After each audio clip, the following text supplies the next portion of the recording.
Hey, when was the last time you rented a movie from Blockbuster? Yeah, exactly. Blockbuster had every opportunity to evolve, but they refused. Meanwhile, Netflix, which is actually older than Google, adapted and thrived. The businesses that survived aren't always the strongest or the biggest, they're the ones that are willing to change. Today, we're talking about why adaptability is the key for your long term success. Welcome to Small Business Big Visibility, the podcast empowering you, adventurous small business owners, to attract your ideal customers and boost your revenue. I'm your host, Jason McKenzie. Each week, we'll explore easy to implement tools and strategies to take your business to new heights and build the lifestyle you want. If you're ready for more profits and less stress, let's get started. Yesterday, we talked about the power of storytelling in business, how having a strong narrative helps push through challenges, connect with customers, and inspire employees. But even with a great story, every business eventually faces problems they did not expect, a shift in the market, changing customer behavior, or even just personal burnout. That's where today's topic comes in, adaptability. Let's talk about two very different ways to handle a storm, the oak tree and the bamboo. An oak tree is strong, deeply rooted, and resists the wind. But in a hurricane, that strength actually can become a weakness. If the tree refuses to bend, it will snap. Now, consider bamboo. Not nearly as thick or as imposing as the oak, but when the wind blows, it bends.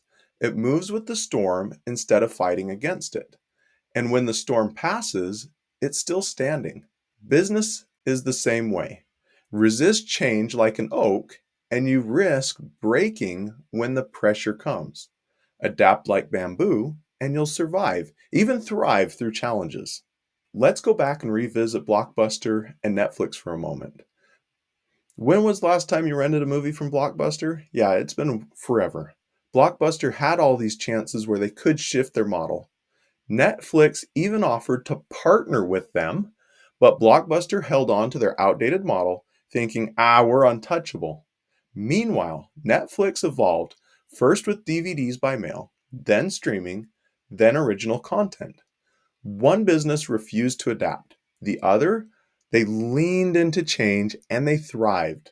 So let's talk about you. How do you know when it's time to adapt? Here's an uncomfortable truth. Most of the time, adapting means doing something you're not comfortable with. A restaurant owner might resist online ordering because they prefer in-person dining, until they realize delivery is actually the key to survival. A small business owner avoids video marketing because, I feel awkward on camera, until they see it brings in new customers. At first, it feels uncomfortable, but the process of adapting means shifting and adjusting until what was once outside your comfort zone becomes normal. Think about smartphones. At first, people said, why would I need the internet in my phone? Now, can you imagine life without it? Adapting isn't just surviving change, it's about making what was once hard feel easy. So, how do you know when it's time to adapt? Here's 3 signs you can use to know when it's time to shift and pivot. 1. Declining sales or customer interest. Are customers losing interest in your offer? If so, why? Is there a better way to serve them? Number 2, shift in market trends. Are competitors doing something new that's working? Has technology changed how people buy or use your products? And then 3, burnout or a lack of passion. If you dread your business, it might be time to adjust your model. Don't wait until a crisis actually forces you to change. Adapt before you're forced to. Now, it's important to recognize being adaptable doesn't mean you have to chase every single new trend. It means being willing to evolve while still staying focused on your mission. Here's some ways you can stay adaptable without losing direction. 1, listen to your customers. They're going to tell you when their needs are changing, so pay attention. Number 2 is stay curious. Watch trends, explore new tools. Don't get stuck in the way things have always been done. And then 3, test small changes. You don't have to reinvent everything overnight. Small shifts can lead to big results. 4, let go of what's not working. Even if it worked in the past, it's not serving you now, so it's time to pivot and shift. The businesses that thrive will evolve without losing sight of their mission. Now, you might be thinking, but I've been doing things this way for years. I just want to stay consistent. Consistency is good as long as it worked. If something's no longer serving your business, sticking to it, that's not consistency, that's stubbornness. Another question that people might be thinking is, what if adapting means taking a risk? Every pivot carries some risk, but refusing to adapt is often even riskier. Now, one thing you can do is to test the changes. This will minimize the risk. So make changes in small ways before committing to a full pivot. You can also ask yourself, does this help serve my customers better?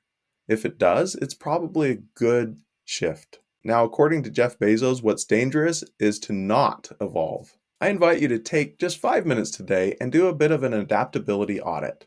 What's changed in your industry in the last 6 months? What's one thing you could adjust to stay ahead? And are you holding on to something that no longer works? Small shifts now can prevent major struggles later on. Adapting to challenges is critical, but even with the right strategies, perseverance, ultimately, it comes down to your mindset. Tomorrow, we'll talk about how to keep going when you want to quit, because success isn't just about adapting, it's about never giving up. Until next time, stay flexible, embrace challenge, and watch your business thrive.